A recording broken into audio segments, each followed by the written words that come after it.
113 หมู่ที่ 10 ตำบลบ้านกลางอำเภอเมืองจังหวัดลำพูนวิทยุแห่งประเทศไทยให้ความรู้คู่ความสุข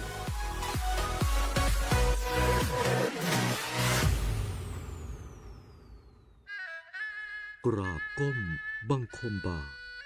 ปิยราชธิดาพระเสด็จสู่ฟ้าปวงประชาร่ำให้ครวญนาพระกรณียกิจในดวงจิตทวินหวนทุกเร้าเศร้าในสวงพระคือดวงใจไทย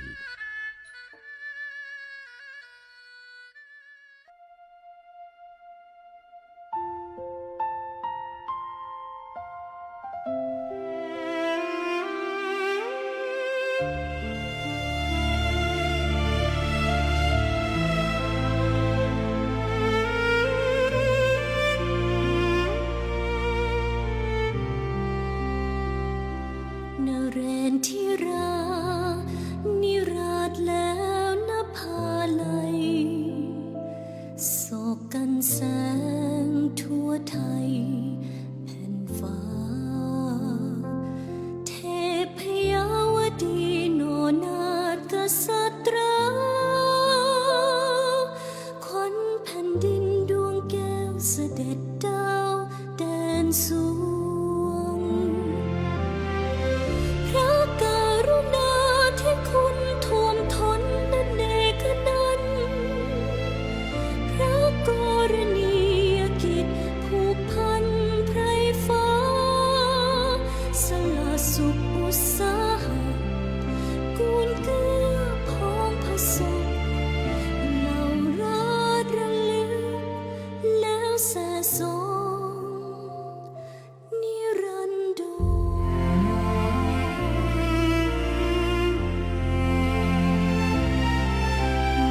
ราชระลึกแล้วแสสงนิรันด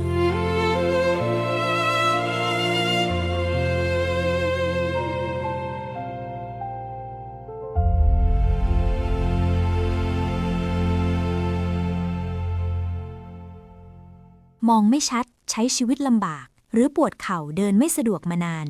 รู้หรือไม่สิทธิบัตรทองสามารถเข้ารับการรักษาได้ที่โรงพยาบาลสิริเวชลำพูนผ่าตัดรักษาโรคต้อกระจกช่วยให้กลับมามองเห็นชัดขึ้นใช้ชีวิตได้อย่างมีความสุขกับครอบครัวอีกครั้งผ่าตัดเปลี่ยนข้อเข่าเทียมสำหรับผู้ที่มีอาการข้อเข่าเสื่อมลดอาการปวดเพิ่มคุณภาพชีวิตให้ดียิ่งขึ้นดูแลโดยทีมแพทย์เฉพาะทางมาตรฐานโรงพยาบาลเอกชนสอบถามข้อมูลเพิ่มเติมโทร 053-582-888 โรงพยาบาลสิริเวชลำพูนอุ่นใจใกล้บ้านแพทย์เชี่ยวชาญบริการเยี่ยม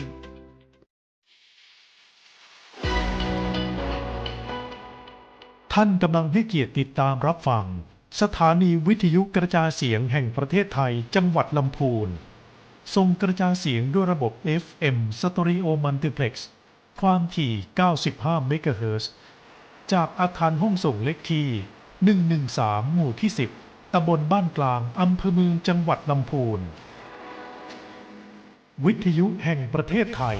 ให้ความรู้คู่ความสุข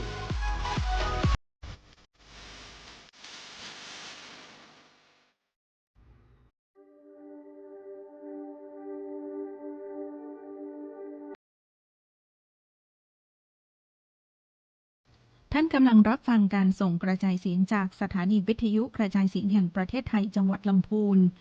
กระจายเสียงในระบบ FM Stereo Multiplex ความถี่ 95 เมกะเฮิรตซ์จากอาคารเลขที่ 113 หมู่ที่ 10 ตำบลบ้านกลางอำเภอเมืองจังหวัดลำพูน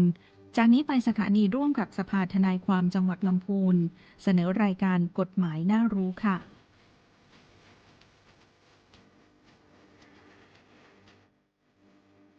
สวัสดีค่ะ ครับสวัสดีครับ สวัสดีครับ สวัสดี สวัสดี ครับ ท่านผู้ฟังค่ะ ครับ ยินดีต้อนรับสู่รายการกฎหมายน่ารู้นะคะ จากสภาทนายความจังหวัดลำพูนนะคะ ร่วมกับสวท FM 95 นะคะ ทุกท่านสามารถ อยากเห็นหน้าตาพวกเราเนาะวันนี้มาทั้งหมด 3 ท่านนะคะ วันนี้ก็มีทนายแววมฤวันวงศ์ฟันค่ะอีก ครับผมทนายราหูหรือทนายดำครับ สุรชัยครับอาจินวัฒน์ ค่ะ อดีตทกส ทุกท่าน พนักงานทกสเก่า พอได้ยินเสียงเนี่ยอยากเห็นหน้าตาก็ติดตามกดไลค์กดแชร์พวกเราใน Facebook ได้นะคะของสวท 95 FM นะคะ ก็ขอบคุณนะคะที่ทุกท่านได้ติดตามรายการแล้วก็มากดไลค์แล้วก็บอกพวกเราว่าติดตามฟังอยู่นะอะไรเนี่ยค่ะทนายแววก็กลับไปกดไลค์ให้กับทุกท่านแล้วก็ส่งหัวใจให้นะคะ ก็ฝากกดไลค์กดแชร์แล้วก็ติดตามสาระดีๆทางกฎหมายจากสภาทนายความ แล้วก็พวกเราทีมสภาทนายความจังหวัดลำพูนก็ยินดีเป็นอย่างยิ่งที่จะ ครับ มาแลกเปลี่ยนนะคะ ใช่ครับ แชร์ความรู้ให้กับทุกท่าน ครับ เนาะก็ว่าด้วยเรื่องของภารกิจของสภา อ๋อ ทนายความเรา ครับ ค่ะอาจารย์เรียนเชิญ ครับอาจาร ค่ะ ย์ครับภารกิจหลักๆของสภาทนายความก็ล้อมาจากสภาทนายความส่วนกลาง ค่ะ ภารกิจหลักของเรามีอยู่3ภารกิจเอง ค่ะ ภารกิจก็คือ1เราให้ความช่วยเหลือ ค่ะ ชาวบ้าน ค่ะ ประชาชนที่ขาดการเข้าถึงกระบวนการยุติธรรม ค่ะ นี่การให้ความช่วยเหลือมันก็เป็นการฟรีแต่ก็อยู่ในหลักเกณฑ์ ค่ะ ครับอย่างที่2เนี่ยครับเราเผยแพร่ความรู้อย่างที่เรามาที่สวทตอนนี้ ค่ะ ก็เผยแพร่ความรู้ ค่ะ เราก็ยังไปให้ความรู้ต่างๆ เป็นอีกหนึ่งภารกิจ ค เนาะ รับอีกหนึ่งภารกิ อี จ กหนึ่งภารกิจ ภารกิจ ค่ะ ที่ 3 เป็นภารกิจสำคัญที่กำกับดูแล ค่ะ จรรยาบรรณและจริยธรรมของทนายความ ๆมันญาติ ครับ มารยาทเนอะ ครับ เออ มารยาททนายความ ก็เราก็จะมี เยอะกว่าพระเองนะ มารยาท โอ้โหตามพระราชบัญญัติทนายความอะเนาะ เออนั่นแหละ 2528 เยอะมาก มีข้อความทางบ้านฝากมาสอบถามทางทนายแววนิดนึงว่า เขาสงสัยว่าทนายความอัยการศาลเนี่ยมันแตกต่างกันยังไงอย่างเงี้ยค่ะ ก็ทนายความเป็นคนของศาลไหมอัยการคือทนายของตำรวจไหมหรือว่าศาลเป็นคนตัดสินแทนตำรวจไหมความจริงแล้วเนี่ยทนายความเนี่ยคืออะไรคะอาจารย์ทนายดำ โอ้ทนายความเนี่ยมันเป็น ค่ะ ไปตามพระราชบัญญัติของ ทนายความ พระราชบัญญัติทนายความเลย 2528 ครับ 2528 อืม มันว่าด้วยหนึ่งเรื่องของการจบการศึกษาต้อง ค่ะ จดทะเบียน ค่ะ แล้วก็ต้องมีใบอนุญาตของสภา เดี๋ยวก่อนว่าด้วยเรื่องใบอนุญาตเนี่ยขออนุญาตทาง เดี๋ยว ทนายอาวุโสเนาะทนายอาวุโสก่อนว่ากว่าจะได้มาซึ่งใบอนุญาตทนายความกว่าเราจะว่าความมาได้เนี่ยค่ะอาจารย์สุรชัยมันต้องผ่านอะไรบ้างคะ เอา อาจารย์ ก่อนพศนี้ก็ได้นะ สมัยก่อนเนี่ย เอาส่วนไหน จบนิติศาสตร์ก็เป็นทนาย ค่ะ นะ ต้อง ขึ้น จบ ขึ้น นิติศาสตร์เท่านั้นเองใช่ไหม จบนิติศาสตร์อย่างเดียว แล้วก็ขึ้นกับเนติบัณฑิต ค่ะ ทยสภานั้น ครับ นะครับ ไปขึ้นให้คนที่จะออกใบอนุญาตถ้าผมจำไม่ผิดเป็นศาลอุทธรณ์ อืม นะครับ แล้วก็คนที่จะยังมีทนายชั้น 1 ชั้น 2 นะ ค่ะ เดี๋ยวรุ่นนี้ไม่ทันแล้ว รุ่นทนายแววไม่ทันเพราะเป็นทนายรุ่นใหม่ ต้องให้รุ่นเก่าเล่าต้องให้รุ่นเก่าเล่า รุ่น 2 ก็คือว่าความได้ไม่เกิน 5 จังหวัด อ๋อ ลงทะเบียนนะ ค่ะ ว่าคุณมา เออ ส่วนใหญ่พวกนี้ก็คือเหมือนกับเป็นคนที่ตามทนายที่อยู่ออฟฟิศอะ ค่ะ ผู้ช่วยอะไรเงี้ยเดี๋ยวนี้จะเริ่มมีผู้ช่วยแล้ว เริ่มมีผู้ช่วย จะ ทนาย เริ่ ค ม วาม มีอบรมอะไรเรื่องผู้ช่วยทนายนะครับ เริ่ม เนี่ ย้อน มัน กลับ จะย้อนกลับหรือเปล่าอาจารย์ ไม่ย้อมเขาก็จะคล้ายๆคนนั้นยังไม่ได้ตั๋วไง อ๋อ แล้วก็ ตัว ขอมาช่วยงานเขาเข้า เขาเรียกว่าท ฝึง นายฝึกงาน เอาแล้วเรา ฝึกงาน ผมจะพูดอีกทีอย่างที่เขาสอบจะไปสอบภาคษาเนี่ย ค่ะ เขาก็ต้องมีอาญา10 อืม แพ่ง10 ค่ะ เขาก็มาขอห้อย ห้อยชื่อ ห้ ไว้ อยพวกทนายนะ อืม เดี๋ยวพอเขาขึ้นไปข้างบนเนี่ยเขาก็ไม่รู้จักเราแล้ว เขาเรียกว่าเก็บคดีเขาเรียกว่าเก็บคดี เมื่อก่อนท่านผู้พิพากษาก็มาห้อยกับทนายเนาะ ก็ ใช่ไหม ก็ขอไงเพราะ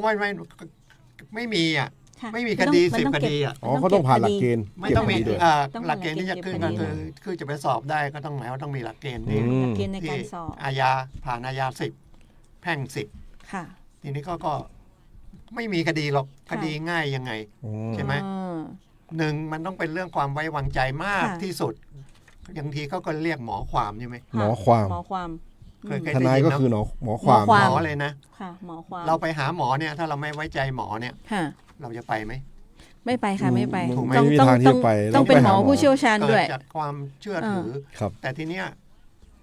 เดิมเนี่ยก่อนที่จะมีพระราชบัญญัติมันก็มีพระราชบัญญัติทนายความนะแต่ไม่ใช่ ค่ะ ปี 2528 อืม ทีนี้ 28นี่มาใหม่ 28หลังสุดนะครับ อ๋อ ถ้าท่านผู้ฟังเนี่ยสังเกต ค่ะ สังเกตนะ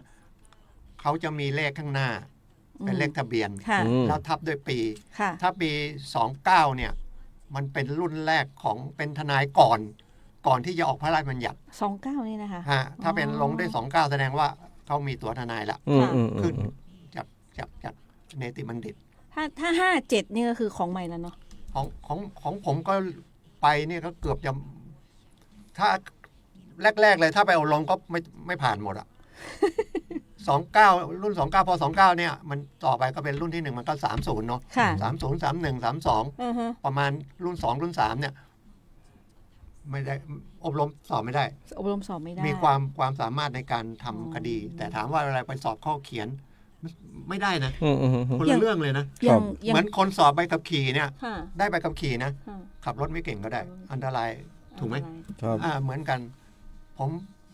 รุ่น4รุ่น ค่ะ 5นะครับ อ๋อ ไปเรียนที่ธรรมศาสตร์ ค่ะ อยู่ลำพูนนะครับ ลงทุนเลย ขอย้ายไปอยู่ราชบุรี เออ เพราะว่ามันต้องไปอบรมธรรมศาสตร์ อบรมเต็มเลยเสาร์อาทิตย์1 เดือน 1 เดือน ขาดไม่ถึง80เซนก็ไม่ให้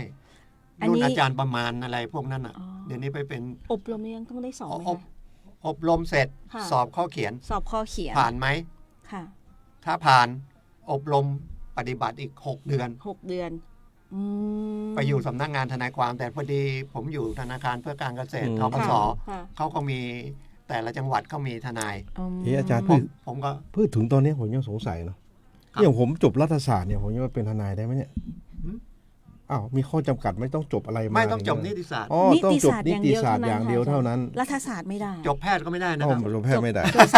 สาขาอื่นข้ามมาไม่ได้ ไม่ได้ เป็นแพ แต่ ทย์ แต่ถ้านิติศาสตร์ไปรัฐศาสตร์ได้ แต่สายไหนก็ข้ามมาไม่ได้ แต่พอดีผมกำลังจะถามว่าท่านเป็นตำรวจอ่ะผมเพิ่งรู้นะ ผมว่าจบตำรวจเนี่ยมันเป็นสายรัฐศาสตร์ อ่า ค่ะ แต่คล้ายๆมันเหมือนก็จะเลือกรัฐศาสตร์ก็ได้ นิติศาสตร์ก็ได้แล้วเปล่า ครับ คืออย่างนี้ครับ ที่ไปเรียน อาจารย์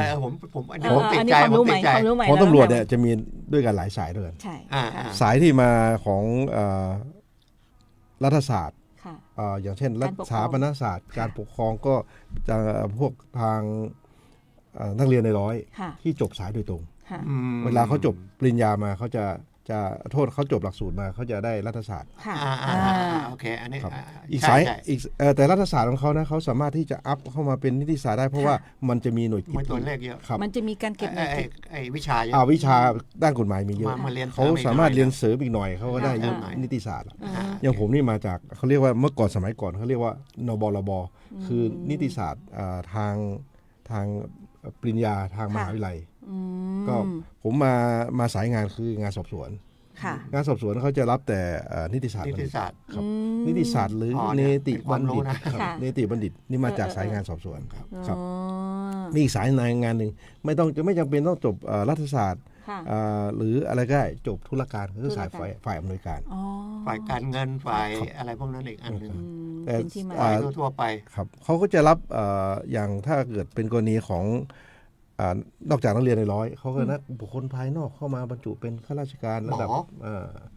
พวกนั้นก็ได้ครับโอนย้ายเข้ามาก็ได้ โอนย้ายเข้ามา ครับ มีย้ายมา มีหลากหลายครับ ก ตำรวจ ย้ายมา ครับตำรวจมีหลากหลาย จบ อาจารย์ จบนิติศาสตร์นะคะ ครับ เสร็จแล้วฝึกอบรม อืม สอบข้อเขียนแล้วทำอะไรอีก แล้ คะ วพ อาจารย์ ปฏิบัติเสร็จก็ต้องไปคล้ายๆสอบปากเปล่านะ ใช่ ต้องไปสอบเปล่าๆ ส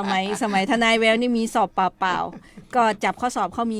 มีข้อสอบเปล่าๆเนาะ3 กระดาษ 3 ใบ เราก็ให้เราหยิบมา1 ใบ กระดาษใบนั้นนะคะ เป็นเขาบอกว่าให้ไต่สวนคดีมรดก ให้ฟังหน่อยอย่างเงี้ยค่ะ พอไต่สวนปากเปล่าเสร็จเรียบร้อยเขาถึงให้ผ่าน อันนี้คือสอบสัมภาษณ์นะคะ รุ่นอาจารย์ดำก็มีเหมือนกันเขาเรียกว่าตั๋วรุ่น ค่ะ ตอน ค่ะ ครั้งดำรงตำแหน่งเป็นรองผู้กำกับ ค่ะ สอบสวน ค่ะ เราก็วางแผนในชีวิตของเราละ อ่ ว่าถ้าเราเกษียณไปเนี่ย ค่ะ เราจะเดินไปสวน หรือจะอยู่บ้านเฉย ค่ะ ๆเราก็เตรียมตัวเขาเรียกเตรียมตัวหนึ่ง ครับ สอบ ค่ะ เรียนเขาเรียกว่าอบรมเรื่องของตั๋วรุ่น ค่ะ ตอนนั้นอบรมรุ่น3 อ่า 4เหมือนกันเตี้ยเลยเหมือนกับอาจารย์แววเลย ก็คือมีสอบ แล้วผมไปเทียบเหมือนกับสอบเนติบัณฑิตเลย เหมือนกั มัน นมีภาค มีข้อสอบ ทั่วไปภาคปฏิบัติ ใช่ แล้วก็ภาคปากเปล่า หลายข้อนะจำไม่ได้ ครับ ไม่กี่ข้อหรอก มีเข้าห้องเย็นอีกต่างหากนะ อ่า อาจารย์ ถูก ใช่ใช่ใช่ แล้วเวลาสอบถ้าไม่ถึงระยะเวลาชั่วโมงเนี่ยเขาก็ไม่ให้เราออกสอบ ใช่ ต้องออกพร้อมกัน เกณฑ์การสอนนี่เขาเข้มงวด เข้มงวด มาก มาก เพราะว่างานที่เราทำเนี่ยที่จริงทุก ค่ะ งานมันก็ สำคัญนะเนาะ อืม แต่ว่าเราสำคัญถึงขนาดที่เขาจะต้องโดนประหารชีวิตเลยนะ เข้าใจ ใช่ ถูกไหม ครับใช่ครับ ถึง เข้าใจ ติดคุกตลอดชีวิต ค่ะ นะครับ บางทีคดีไม่น่าจะติดก็ติด อืม นะครับ นั่นแหละ เพราะว่าชาวบ้านเนี่ย เท่าที่เราไปเจอเนี่ย โดยเฉพาะคนลำพูนเนี่ยเนาะ ค่ะ เขาจะซื่อ ค่ะ แล้วพูดยากอ่ะ อืม แล้วไปตอบไม่ได้ ค่ะ เนาะพอตอบไม่ได้ พูด ศาลก็จะลง พูดในภาษาที่ชาวบ้านเขาเข้าใจ แต่ไม่ใช่ภาษากฎหมาย มันเลยทำให้มันความเข้าใจมันคลาดเคลื่อน อย่างนี้ใช่ไหมคะเราก็สอบยากแล้วเนาะเรียนก็ว่ายากแล้วเนาะแต่หน้าที่ของเราเนี่ยในหน้าที่ของทนายความเนี่ยค่ะ มันต้องทำอะไรไหมคะ สารพัด อาจารย์ครับย้อนนิดนึงอาจารย์ คือนอกจากปริญญาตรีแล้วเนี่ยเขากำจัดอายุไหมเนี่ยอายุที่จะเรียน อายุ ที่จะเข้ามาเป็นทนาย ตามพรบมีไหมมีอายุไหมคะ ไม่มีเลย ไม่มีอะค่ะ 90เป็นทนายได้ไหม ได้ ได้ โอ้เห็นมีข่าวเพิ่งจบมานี่ค่ะ เนี่ย ค่ะ คนนี้เขาไม่ได้ปริญญาตรีนะเขาเรียนรามคำแพง ตอนอายุ70ก็จบตอนคนเนี้ย ตอน อ๋อ 74 เขาเรียนรามคำแหงตอนอายุ 74 ตอน70 70 เขาเรียน4 ปี 4 ปี 70 ก็ได้ปริญญา ปริญญา แต่อีกคนหนึ่งเป็นใน10 ครับ ตอนนี้นะครับ ตอนนี้ก็เป็นร้อยตำรวจโทแค่นั้น ครับ ค่ะ เขาสอบเนได้ที่หนึ่ง อืม อืม เขาก็มาขึ้นทะเบียนเป็นทนายความได้ ว่าความได้เหมือนกัน ได้ อืม ค่ะ คือแต่จริง ๆ เนี่ยเขาจะมีข้อห้ามอันหนึ่ง ค่ะ เป็นข้าราชการไม่ได้นะ ใช่ อ่า ผม แต่อย่างผมเนี่ยมันเป็นรัฐวิสาหกิจ ค่ะ เป็นได้ ถ้าเป็นข้าราชการไม่ได้ ไม่ได้ แต่ผมก็ยังเคยเห็นบางคนก็เป็นที่ดินแล้วทำไมยังเป็นทนายได้ตอน ถึง นี้นานแล้ว อันนั้นเขาไปสอบไว้ แต่ ครับ ห้ามว่าความ ครับ ห้ามว่าความเพราะว่าทนายมีหลายประเภท ผมกำลังจะให้แบบอย่างที่ผมเป็นมา ค่ะ คือตอนนั้นผมเป็นรองผู้กำกับสอบอยู่ที่เมืองจี้ ค่ะ แล้วผมก็ไปสอบตัวทนายไว้ ค่ะ แต่สอบได้ปุ๊บเนี่ยผมไม่สามารถขึ้นตัวทนายได้ ค่ะ ผมสอบได้ตั้งแต่ปีปี50ละ ค่ะ ปรากฏว่ามันขึ้นทะเบียนไม่ได้ ถูก จนกระทั่งมาดำรงตำแหน่งอีก14 ปี ค่ะ ก็คือปี เกษียณ 64 หลังเกษียณมาแล้วถึงขึ้นทะเบียนได้ เพราะอันนี้มันจะรับราชการไม่ได้ ใช่ ค่ะ เขาจะห้าม ห้าม ข้าราชการ ค่ะ เนาะแต่พอดีของผมมันอยู่ เป็น เอก รัฐ ชน วิสาหกิจ รัฐวิสาหกิจเอกชนเนาะ ไม่ได้ ก็รู้สึกว่า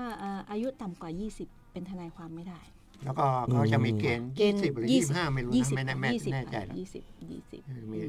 ค่ะ มีเป็น แต่ว่าถ้าสูงกว่านั้นนะได้ ไม่มีปัญหา แต่ถ้าต่ำกว่านั้นไม่ได้ น่าจะ25หรือเปล่าไม่รู้เนาะ 20 ค่ะ ตามพรบ เพราะว่ามัน 20 ค่ะ ความรับผิดชอบมัน ค่ะ ความรับผิดชอบ ยั มัน งอย เพราะว่า แต่เด็กเดี๋ยวนี้มันเก่งนะ แต่เด็กเดี๋ยวนี้เก่งนะ ผมไปเจอหมออายุ ไม่เขาเรียนตั้งแต่ม .3 นะเรียนนิติศาสตร์อะ 23แต่ที่มันเรียนคู่กันเดี๋ยวนี้ เรียนข้าคู่ไปด้วย เรียนคู่ เดี๋ยวนี้ กัน เดี๋ยวนี้นี่คือเขาจับคู่หมดเลยนะคะ ไม่ว่าสมมติว่ายกตัวอย่างเช่น สายเซฟตี้จปวิชาชีพอย่างเงี้ยค่ะ ก็มีเรียนคู่เลยให้เป็นเรียนนิติศาสตร์เพราะมัน ใช่ คู่กันหมดเลย ใช่ตั้งแต่มัธยมต้น แล้วก็สาย ขึ้น ตำรวจ ปลายเขาก็ สืบสวน เรียน นี่เขาก็ ใช่ ให้เรียนค่ะ แต่ เขาก็ให้ แต่ เรียน ส่วน หมด ใหญ่ เลย พอบอกกฎหมายเขาจะหนีหมด เพราะว่ามันยาก แต่จริง ๆ กฎหมายมันสำคัญที่สุดนะครับ ทุกเรื่องมันเกี่ยวกับกฎหมายอะ โอ้ย ตั้งแต่ก่อนเกิดนะครับ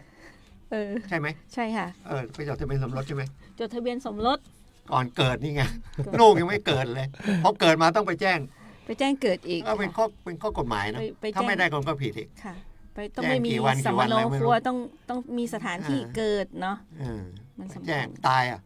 ตายก็ต้องไปแจ้งตายค่ะ เนี่ยเอาตั้งแต่ก่อนเกิดจนถึงตายแล้ว เนอะ สำคัญเนาะสำคัญ เออ นะก็หน้าที่ของพวกเราหนึ่งละเรื่องของให้คำปรึกษาทางกฎหมาย กฎหมายเราทนายประเทศไทยนี่เก่งนะ รู้หมด ทุกกฎหมายฝรั่งมันจะแยกเลยนะครับ เป็นคดีประเภทไหนประเภทไหนนะครับ เขาจะแยกนะ ประเทศ เขามีสองทนายนะ ค่ะ ทนายให้คำปรึกษา กับ กับทนายขึ้นไปว่าความ ครับ บ้านเราก็มีค่ะ บ้านเราก็มีส่วนมากก็จะเห็นเพื่อนๆบอก ไม่อยากว่าความจะเป็นแค่รับแค่ที่ปรึกษากฎหมายอย่างเดียวก็มีค่ะ แต่อันนั้นกฎหมายของต่าง ของ ประเท เขา ศ มัน เขา แย บั ก งคับ เนาะ เลย แต่อันนี้ของเรา ลย แยกโดยวิชาชีพ ถ้าทนายความมันประกอบอาชีพได้หลากหลายเนาะไม่ว่าจะเป็นที่ปรึกษากฎหมายก็ได้ ทุที่อะเหมือน นิติกรก็ได้ ทนายความก็ เหมือน ได้ บริหารธุรกิจอะ ค่ะ เนาะพวกการเงินอะไรพวกเนี้ยก็ทำงานได้หลากหลาย ค่ะ นะครับ หลักๆ พวกเราให้คำปรึกษากฎหมาย ใช่ ร่างสัญญา ครับ เจรจาไกลเกลี่ย เจรจาไกลเกลี่ย ครับ รับมอบอำนาจว่าความรับ ไก่เกลี่ยเนาะ เออ ชาวบ้านไม่รู้จักนะ ไก่เกลี่ยมันหมายถึงว่ายังไง อาจารย์เราให้ความหมายหน่อยครับ อาจารย์ไกลเกลี่ยมันคืออะไรเนี่ยผมยังง ไกล ง เกลี่ยคืออะไรคะ ถ้าก่อนไก่เกลี่ยนี่มันแสด ครั ง บ ว่า มีเรื่องแล้วเนาะ ค่ะ มีเรื่องละ ถูกไหม ใช่ มีเรื่องขัดแย้งกันแล้ว เออ แล้วมันจะเข้าข้อกฎหมายไหมแต่โดยมากทุกอย่างที่มันขัดแย้งอ่ะมันจะเข้าข้อกฎหมายหมดอ่ะ เออ ถูกไหมไปยืมเงินไม่ใช้ ค่ะ ขัดแย้งไหม ขัดแย้งค่ะ ใช่ไหมยืมเงินไม่ใช้ ไม่มีไม่หนีไม่คืน อ่า อยาก ไป อยากได้ก็ไปฟ้องศาลเอา ไปวางจับซื้อลำไย ค่ะ วางมัดจ วางมัดจ ำค่ะ ำไม่มาเก็บ อืม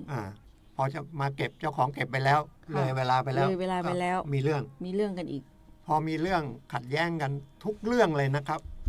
ประเทศไทยนี่ดีนะไกลเกลี่ยได้หมด ค่ะ ไม่หมด ศูนย์ดำรงธรรมอย่าลืมยังมี ค่ะ อยู่ ก็ยั ครั ง บ มี ผมเพิ่ง ค่ะ เห็นนะที่จันทบุรีเขาบอกถ้าบ้านเราเหมือนที่จันทบุรีเนี่ย ค่ะ ไม่มีงานทำแล้ว เพราะว่า โอ้โห คดีมรดกเขาเอาไปทำหมดเลย อืม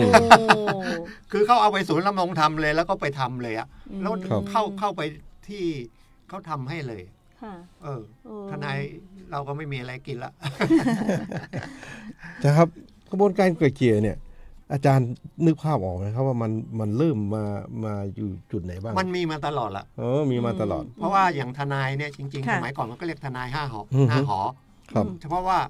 คนที่เป็นใหญ่เป็นโตเนี่ย ค่ะ เขาไม่ไปคุยกับ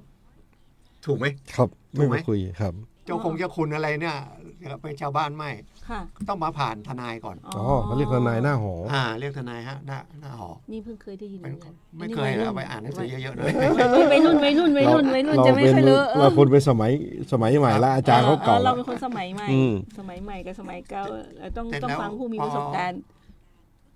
เริ่มมีไก่เกลี่ยอย่างเงี้ยก็คือหมายว่า พอมีข้อขัดแย้ง ค่ะ นะครับ กฎหมายเขียนไว้เลยนะ ค่ะ ทั้งแพ่งทั้งอาญา ค่ะ เริ่ม ให้ไก่เก ไก่ ลี่ยกัน เกลี่ย ก่อน ก่อน ทุกคดี แล้ว ไก่เกลี่ย ชาว ได้ บ้านก็ไม่ค่อยรู้จัก ค่ะ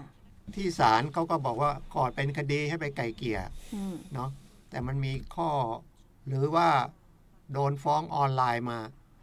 ก็ไปไก่เกลี่ยแต่โจทย์มันไม่มา อืม แต่นี่อยากกระซิบนิดนึงบางทีพอไปไก่เกลี่ยเนี่ย ค่ะ อย่าเพิ่งเซ็นหนังสือเลยนะครับ อืม ส่วนใหญ่จะบอกเซ็นเถอะเซ็นแล้วเดี๋ยวจบ อืม มีเยอะนะครับ อืม นะครับ ถ้ามีอะไรถ้าไปศาลลงไปหาทนายที่นั่งศาลก่อน ค่ะ เนาะ ค่ะ ว่าอันเนี้ยมันควรจะเซ็นหรือไม่เซ็น อืม นะครับ เพราะว่าถ้าเซ็นไปแล้วบอกโดนหลอกให้เซ็นอย่างเงี้ย อืม เป็นไม่ได้ เป็น แล้วบางที ไปไม่ได้ ตัวโจทย์ก็มาทางจอ ค่ะ พวกกู้เงินออนไลน์อะไรทั้งหลายแหล่หรืออีกอันหนึ่งเดี๋ยวนี้วันนี้นึกขึ้นได้ก็คือ เดี๋ยวนี้ถ้าเช่าซื้อรถยนต์นะครับ ค่ะ เช่าซื้อมอเตอร์ไซค์นะก็คือเช่าซื้อทั้งหมดอะแต่หลักมันจะเป็น อืม เช่าซื้อมอเตอร์ไซค์ ค่ะ หรือรถยนต์ คุณไม่ผิดนัดติดต่อกันเกิน 3 เดือนคืนนะครับ อืม นำไปคืนเลย ค่ะ แต่ทีนี้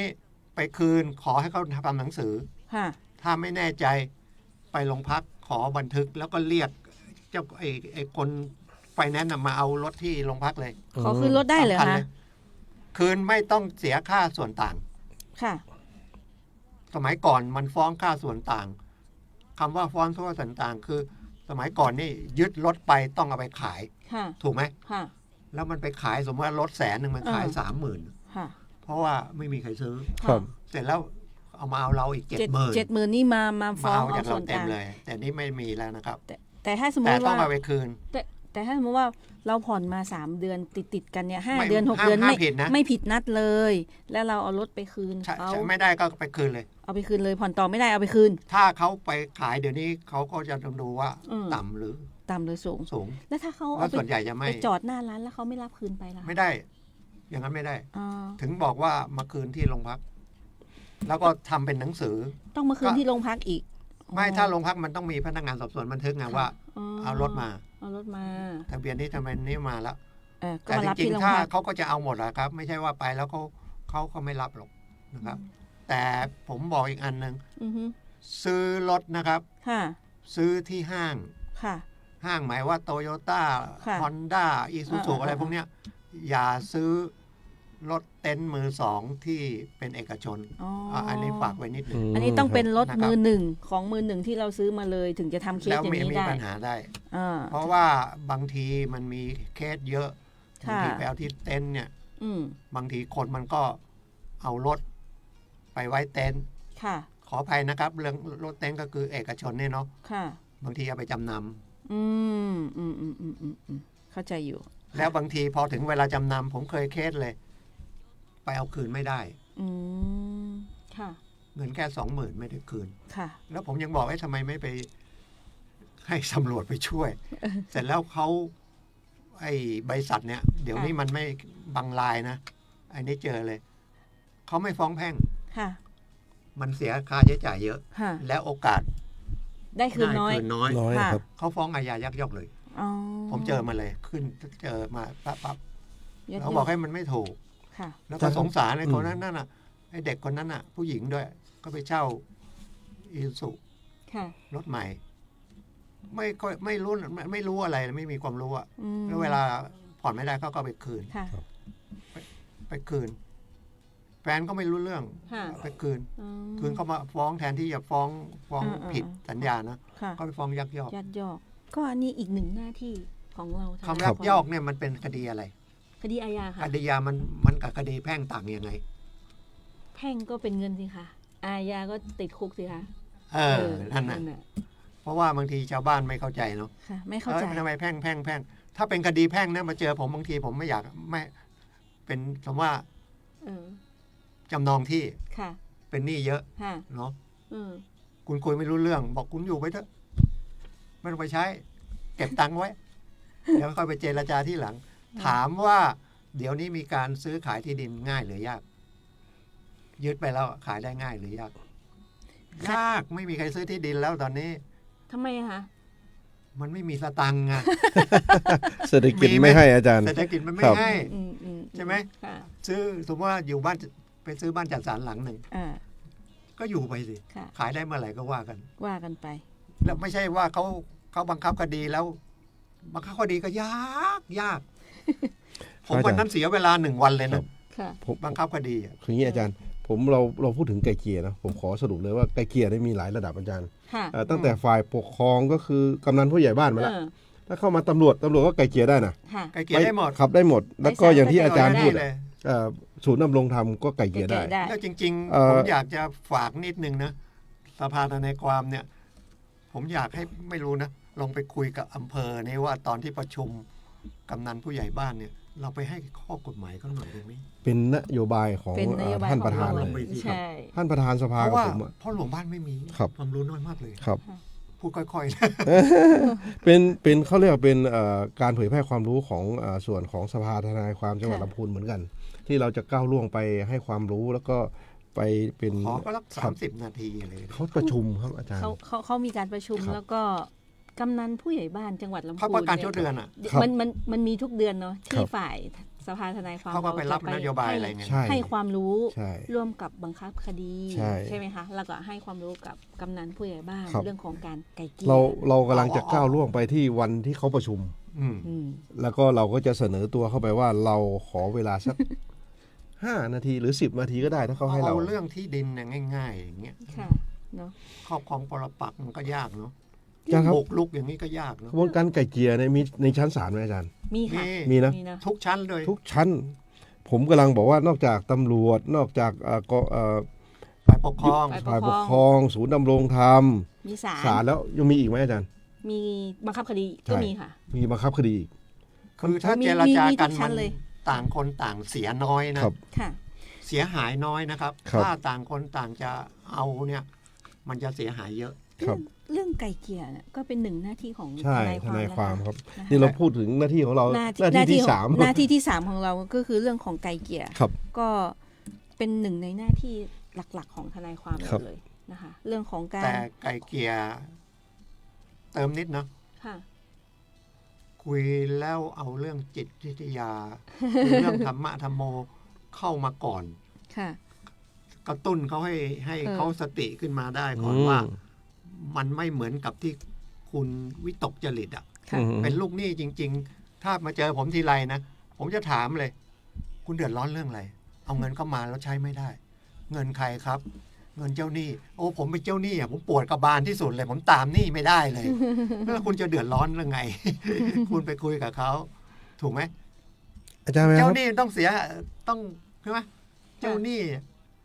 ต้องเอาเงินไปให้เขาไง ค่ะ แล้วเจ้าหนี้ก็ไปเอาเงินจากที่อื่นมาอีกอ่ะ มันเป็นการกู้มาเพื่อกู้อีกทีค่ะนั่นแหละดัง อาจารย์แววครับหน้าที่ของเรามีแค่3อย่างเองเหรอ โอ้มีเยอะเนาะ ครับ เป็นแม้ผู้มอบอำนาจ ใช่ใช่ ผู้มอบอำนาจแทนลูกความเราไม่ว่า แทน จะเป็นโจท ตัว ย์ ความ ไม่ว่าจะเป็น อืม จำเลยไม่ว่าจะเป็นผู้เสียหายหรือผู้ต้องหา ครับ ก็ได้รับมอบอำนาจแล้วก็อีกอย่างหนึ่งเป็นเรื่องของคุ้มครองสิทธิ์ อ๋อคุณครองสิทธิ์ แล้วก็ผลประโยชน์ของลูกความ อืม ที่ทางอาจารย์สุรชัยพูดไปเนี่ยคือการคุ้มครองสิทธิ คุ้มครองสิทธิประโยชน์ทั้งนั้น ใช่ คือประเทศหรือโลกเนี่ยนะ ค่ะ เอาตัวหนังสือว่า ค่ะ แต่คนไทยเนี่ยถึงผมพูดแต่แรกนะ อือฮึ พอ ค่ะ พูดถึงนิติศาสตร์เรื่องกฎหมายเนี่ย ไม่สนใจ ครับ แล้วพอเดือดร้อนมันจะเดือดร้อนทางใจมากที่สุดเลย อ๋อ ถูกไหมครับ ค่ะ เพราะว่าบางทีขับรถไปอย่างเงี้ย ไปเฉี่ยวไปชนอ่ะ ค่ะ มันจะร้ายแรงขนาดไหน อืม นะครับ แล้วมันจะผิดถูกยังไง ครับ หรืออย่างที่ผมบอกไปกู้เงินแบงก์อย่างเงี้ย ค่ะ หรือ ไปเอาบัตรเครดิตอย่างเงี้ย ค่ะ เผลอๆก็ขาดอายุความแล้ว2 ปีอ่ะ ค่ะ แต่ผมบอกถ้าคุณส่งไม่ได้อย่าไปผ่อนนะ อืม เก็บเงินไว้ เก็บเงินไว้ เปรียบเหมือนมีลูกกระสุนเนอะ อืม อย่า ครับ ใช้อย่าใช้ ครับ อ๋อ เก็บ เรา ไปไว้ก่อน อันนี้ ไว้เมื่อมีเหตุจำเป็น ถ้ามันไม่ไหวละหยุดเลย ครับ ค่ะ ไม่ต้องส่ง ให้ต้องส่ง อัน เก็บ นี้ เงินไว้ หนึ่ง มีเงิน หนึ่งในข้อ แต่ ที่ให้คำแนะนำกับลูกความเนาะ ใช่ เออ ชาวบ้านทุกคนเนี่ยที่ฟังเนี่ยจะต้อง ค่ะ เอาไปแต่ไม่ผมไม่ได้สอนโกงนะครับ ไม่ได้สอนเบี้ยวนะครับ แต่ถามว่าโอกาสมันบางทีเราไปเสียอย่างที่เขาผมเรียกว่า ไอ้ห้องแถวอะธนาคารมันมีที่ห้องแถวไง ครับ ที่เอาโฉนดเอาทะเบียนรถเอาอะไรพวกนั้น แล้วดอกเบี้ย มัน 10%,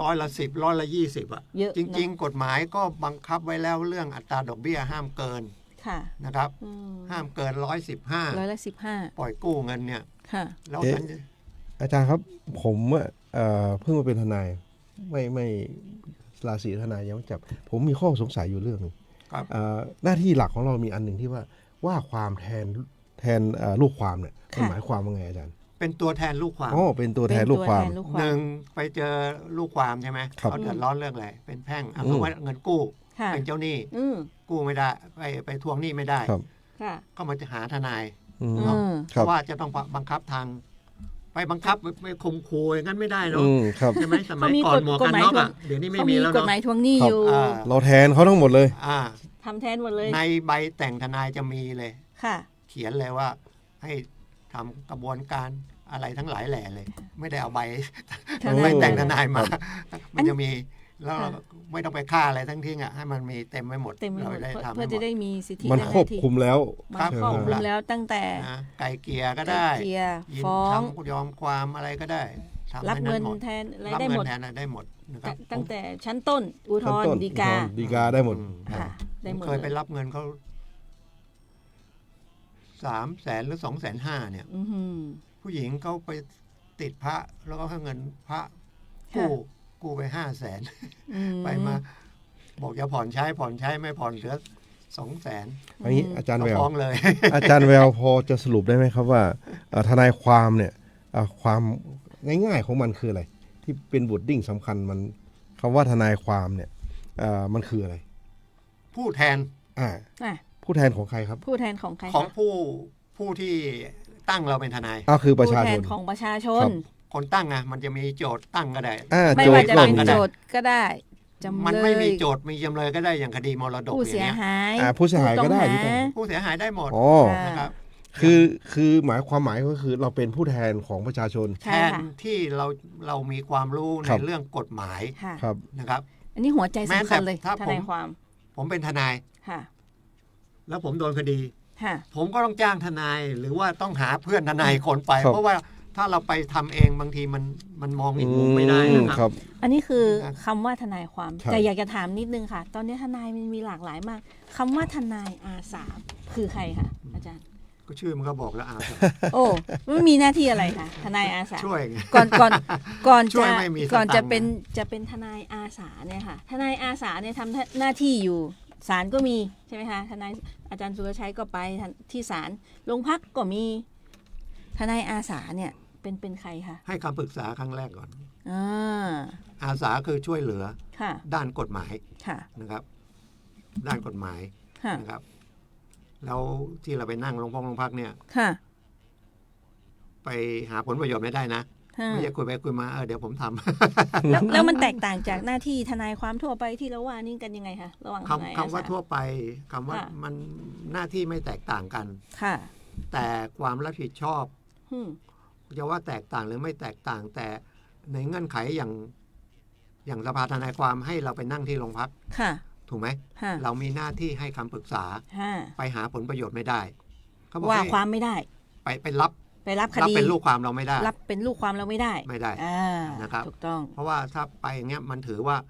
เราไปทำงาน หาผลประโยชน์ ผลประโยชน์ ค่ะ จากไอ้หน้าที่ที่เราเป็น เพราะโอกาสมันง่ายกว่า ทนายคนอื่นมาแล้ว อืม ไม่นั่นนะครับ ถ้ามาเจอเราก็ต้องบอกว่าคุณไปที่ออฟฟิศที่เขาเปิดออฟฟิศ ค่ะ นะครับ หรืออย่างอีกอันหนึ่งที่เราไปขึ้นทะเบียนเป็นทนายขอแรงในคดีอาญา เออ ของศาลนะครับ ไม่ใช่ขึ้นง่าย ๆนะครับ ค่ะ นี่แหละ ขึ้ คือ เปล่ ความ ขึ้นห ต่า รื ง อเปล่า นี่คือความ ผม ต่างของ ขึ้ ท นแล้ว นายความ ขึ้น ระหว่างทนาย เขาเอาเอก อา สาร สา ให้นะ ทนายขอแรง นอกจากแพทเทิร์นที่อาจารย์คุยขึ้นมาอย่างเงี้ยผม ค่ะ พอจะมีหลักเกณฑ์ของทนายอาสา ค่ะ ซึ่งจะนันเวียนทนายอาสาเนี่ยมันจะ ค่ะ แตกต่างกับทนายทั่วๆไปนิดนึง ค่ะ ทนายอาสาเนี่ยมันจะต้องหนึ่งนอกจากได้ใบอนุญาตแล้วได้รับใบประกอบวิชาชีพว่าความแล้วเราต้ ต้ อ อง งไปผ่าน ส การ มัครใจ สมัครใจ สมัคร สิ่ง ใจ เนี้ย แล้วก็ สำคั ผ่า ญ น ที่สุด การ ผ่านการอบรมด้วย สมัคร การ ใจ ลงนะ ด้ว ครั ย บ เรื่องการ การเป็นทนาย การให้ อา คำปรึก สา ษาเนี่ย ครับ ค่ะ แล้วต้องได้รับการแต่งตั้งจากสภาหรือเปล่า ใช่ ใช่ ครับ ต้องได้รับการแต่งตั้ง ใช่ ก่อน ครับ ไม่งั้นไม่ทำหน้าที่ ไม่ใช่ว่าท ด้ นายทั่วๆไปเขาจะเข้าเวรพวกนี้ได้นะครับ ไม่ได้ไม่ เพ ได้ ราะว่าเพื่อผลประโยชน์ของชาวบ้านไง ครับ ค่ะ เพราะว่าอย่างที่ผมบอกอ่ะ ค่ะ เขาไม่รู้กฎหมาย อืม แล้วก็พอบอกกฎหมายเขาก็เดินหนี ครับ ค่ะ นะแล้วก็การจะไปอธิบายเนี่ย เราต้องไปอบรมว่าคุณจะคุยยังไง ใช่ ค่ะ เขาถึงจะพอเข้าใจอย่างเงี้ย ครับ บางทีคนเก่งกฎหมายหมดเลย แล้วไปพูดแต่กฎหมาย ค่ะ ชาวบ้านไม่เข้าใจอ่ะ ไม่เข้าใจ ที เพราะ นี้ ฉะ ค นั้น นที่ประสบกับชาวบ้านเยอะๆเรา ครับ ถึงจะต้องรู้ว่าอ๋อมันเป็นอย่างนี้ เออ แล้วมันเป็นอย่างนี้ เจรจาได้ไหมคุยกันได้ไหมผมก็เคยไป ผมก็เป็นอยู่ที่บันทีนะเป็นผู้ไก่เกลี่ยอะไรอย่างนั้นนะ ค่ะ ของฝ่าย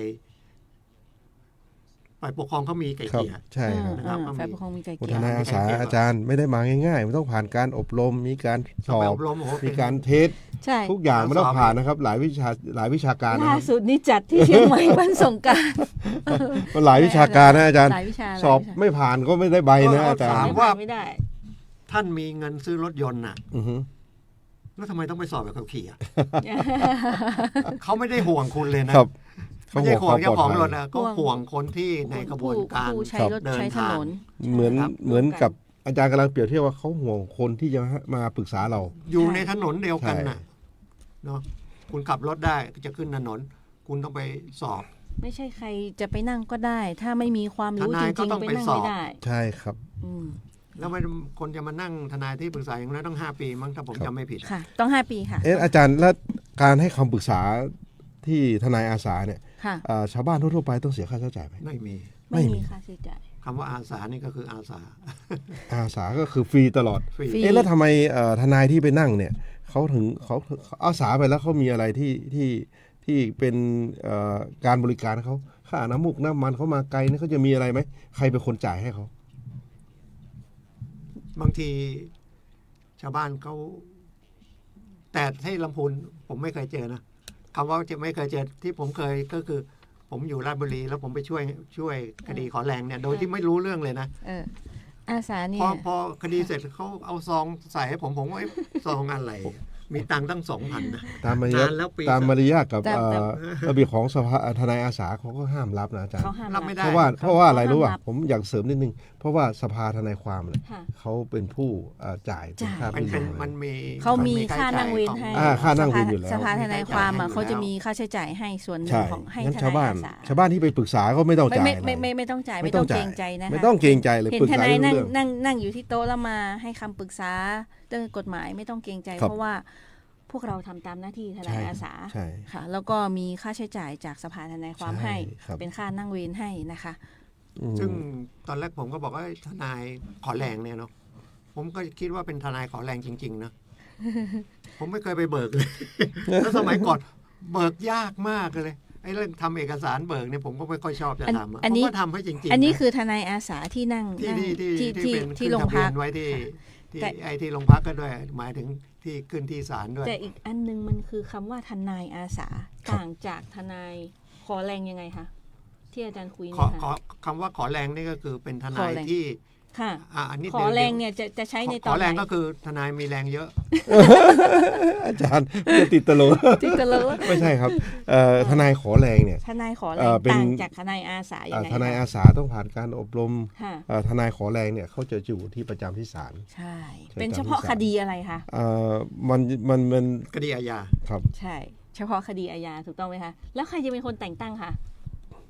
ต้องไปขึ้นทะเบียน ต้องไปขึ้นทะเบียนที่ศาล ขึ้นทะเบียนแล้วก็มีอายุว่าทนาย ค่ะ กี่ปีอย่างน้อย 5 ปี แล้วทำคดีมา ค่ะ กี่คดีต้องเอาสำนวน ค่ะ คดีหรือว่าใบคำพิพากษาอะไร เอาไป แนบ ยื่นเยอะแยะเลย แล้วก ค่ะ ว่าจะได้เป็น ค่ะ แล้วก็ตอนนี้พอดีเดี๋ยวมันจะลืมเนาะ ค่ะ แถมนิดนึง ถ้าเป็นจำเลยในคดีอาญา ค่ะ เวลาศาลท่านถามว่ามีทนายหรือยัง อย่าไปเข้าใจว่าศาลเขาเป็นนายหน้าทนายนะครับ ผมเจอหลายคนนะครับ พอถามแล้วก็เงียบ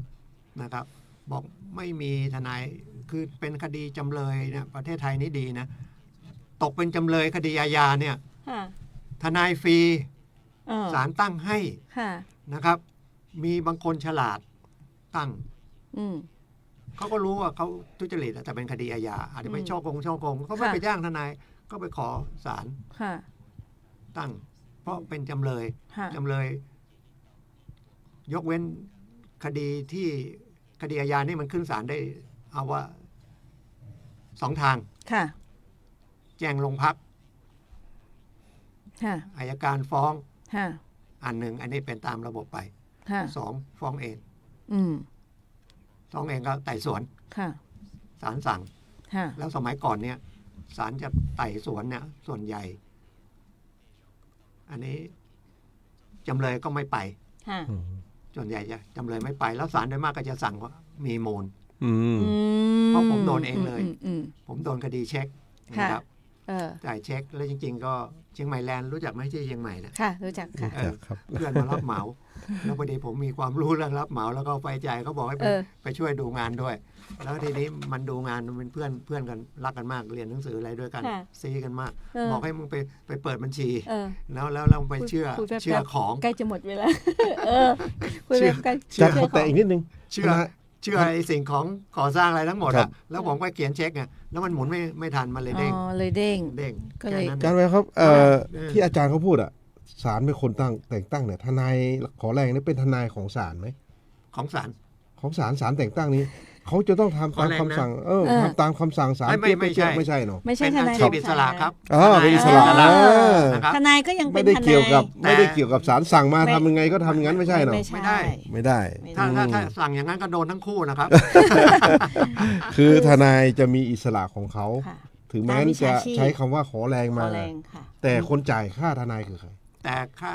เขามีค่าทนายก็คือ อ่ะ ศาล ศาลเป็นคนจ่าย ศาลเป็นคนสั่ง ครับ แต่ความเป็นอิสระของทนายก็มีอยู่ ก็มีตามวิชาชีพของ ตามวิชาชีพ พวก เรา อยู่ ก็สู้ ไม่ อย่างเต็มที่เนาะ สู้ เต็มที่ครับ เต็มที่ครับ คุ้มครองสิทธิ์ให้กับลูกความเต็ม ใช่ ที่ ใช่ นะคะ ก็ตามหน้าที่ของท เดี๋ย นา วย นี้คดีอาญาเขาก็นัดก่อนนะไปดูเอก ใช่ สารอะไร ครับ แล้วก็บอก เขาจะนัด พร้อมแล้ว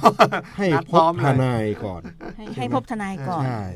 ก็อยากจะฝากว่าถ้าสมมติว่าทุกท่านมีเรื่องของคดีอาญา เอาเบอร์ ต่างๆนะคะ ให้ ท่านก็สามารถ ร้องขอต่อศาลได้ว่าขอพบทนายขอใช้สิทธิ์ก็เราก็จะมีทนายขอแรง ทนายนั่งอยู่ที่ศาลทุกวัน ที่ศาลทุกวันทนายขอแรงที่ขึ้นทะเบียนกับศาล ที่ ไว้ โรงพักก็ได้โรงพักนี่ทุกวันเลย ค่ะ วันหยุดราชการอะไรไม่มี เนอะ เสาร์อาทิตย์ก็มี เอ่อ ศาลนี่จะเว้ ก่ น อน เสา ศา ร์ ล อาทิตย์ เหลือ ก่น อีก นี่ นิดๆเห็นไหมคะหน้าที่ทนายมีอาสาทนายขอแรงขอแตะอีกนิดนึงที่ปรึกษากฎหมายเยาวชนและครอบครัว เหลืออีกหน้าที่หนึ่งค่ะอาจารย์ทำหน้าที่เกี่ยวกับอะไรคะ ที่ ก็ ปรึก เป็นทนายเหมือนกันนะ ทำหน้า แต่เขาเรียกที่ปรึกษาเพราะว่า มันต่างกันยังไง ขออ คะ นุญาตตอบเลยนะครับ ตอบเลย เอาเลย ค่ะ ครับอาจารย์ เพราะว่า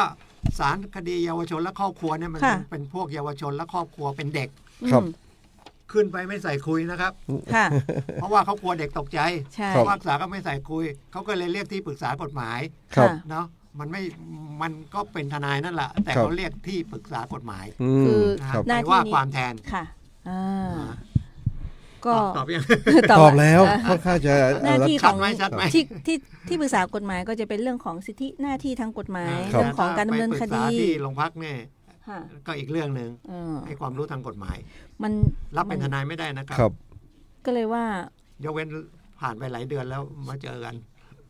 ประชาชนงง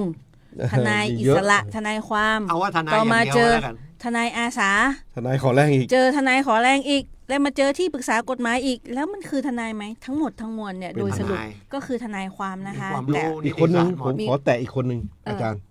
อัยการ โอ้อายการ ท่านก็เป็นทนายนะ แต่เป็นทนายของใครนะ ทนายของแผ่นดิน อ่า ค่ะ ของ ของ แผ่น หลวง ดิน ทนายของรัฐ เหมือน ค่ะ เป็นทนายเลยแต่เป็นทนายของแผ่นดิ เขา น ใช่ค่ะ เขารับเรื่องจากพนักงานสอบสวน ค่ะ แล้วก็ไปฟ้องเป็น ค่ะ โจทย์ เป็นโจทย์เนาะ ครับ ฝ่ายฟ้องนี่เป็นโจทย์ แล้วเข้าศาลก็สังเกตศาลนั่งมือขวาของศาลนะก็หันหน้ามาหาเรา แล้วก็อย่าไปนั่งผิดบัลลังก์ให้นั่งผิดช่องที่นั่งมันยังมีซ้ายมีขวา เออ นะครับ เนาะ ขึ้นไปก็นั่งผิดก็มีหลายครั้งนะครับ นั่นแหละ คดีใหม่ นะ ก็ ล้วนแล้วแต่เป็นทนายแต่มีชื่อแปลกๆเข้ามา แยกถ้าสมมติว่าเป็นทนายประชาชน นิติศาสตร์หมด ทนายประชาชน เอาเรียกว่านิติศาสตร์ ก็เป็นว่าความให้กับประชาชนคุ้มครองสิทธิ์แต่ว่าถ้าเป็นอัยการก็จะเป็นทนายความของรัฐ ของรัฐ ว่าความให้กับรัฐตามหลั เขา ก ก็ เกณฑ์ ช่วยด้วยนะ แล้วก็ คดีมรดกเขาก็เอาไปเกือบหมดแล้วนะ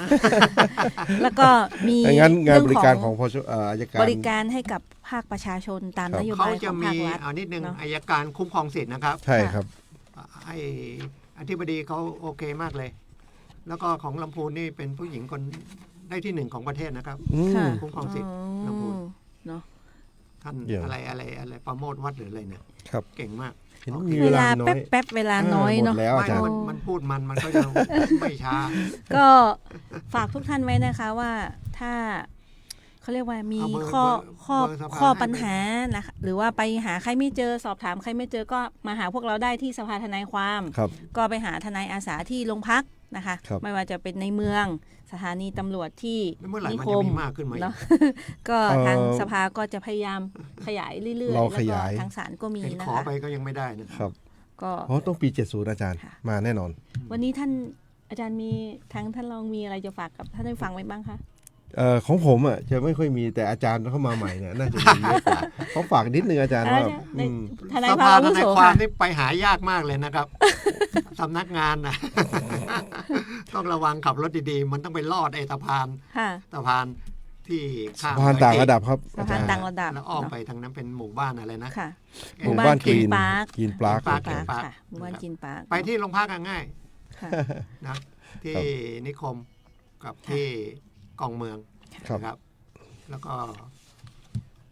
จบเนาะ สำหรับทนายแววก็จะฝากไว้ว่าถ้าสมมติว่าเราเข้าใจง่ายๆนะวันนี้ก็คือทนายความก็คือคุ้มครองสิทธิ์ของลูกความไม่ว่าท่านจะเป็นโจทย์เป็น ทางกฎห เป็น มาย ลูกความเป็นผู้เสียหายอะไรก็ตามนะคะ แล้วก็อัยการก็จะดำเนินคดีแทนรัฐในคดีอาญาแล้วก็ศาลท่านก็จะมีหน้าที่คือพิจารณาพิพากษาคดีโดยใช้ความเป็นกลางไม่เข้าข้างฝ่ายใดฝ่ายหนึ่ง ก็วันนี้สำหรับพวกเราก็ เตรียมมาเยอะ เตรียมมาเยอะมากแต่ได้คุยนิดเดียวนะคะ เวลาหมดแล้วก็ต้องขอลาท่านผู้ฟังไปก่อน แล้วก็ฝากกดไลค์กดแชร์ติดตามรายการกฎหมายน่ารู้ด้วยนะคะสำหรับวันนี้ขอบพระคุณท่านอาจารย์ทั้งสองท่าน ครับ มาก สวั ค่ะ สดีครับ แล้วก็ขอบคุณทางสถานี ครับ แล้วก็ขอบคุณท่านผู้ฟัง ครับ ค่ะ สวัสดีท่านผู้ฟัง สวัสดี ครับ ค่ะ โชคดีถูกหวยครับ เมืองคนดีมีพุทธคุณนี่คือเมือง มือ นายกเมืองพัทยา คนเดิมเนี่ยคุณปรเมศ ครั งา บ มพิเชษฐ์ ครับ ตอนแรกผมพูดชื่อผิด อ๋อ เป็นพิเชษฐ์นะปรเมศงามพิเชษฐ์เนี่ยคนเก่าแล้ว คน รอบ เก่า นี้เนี่ย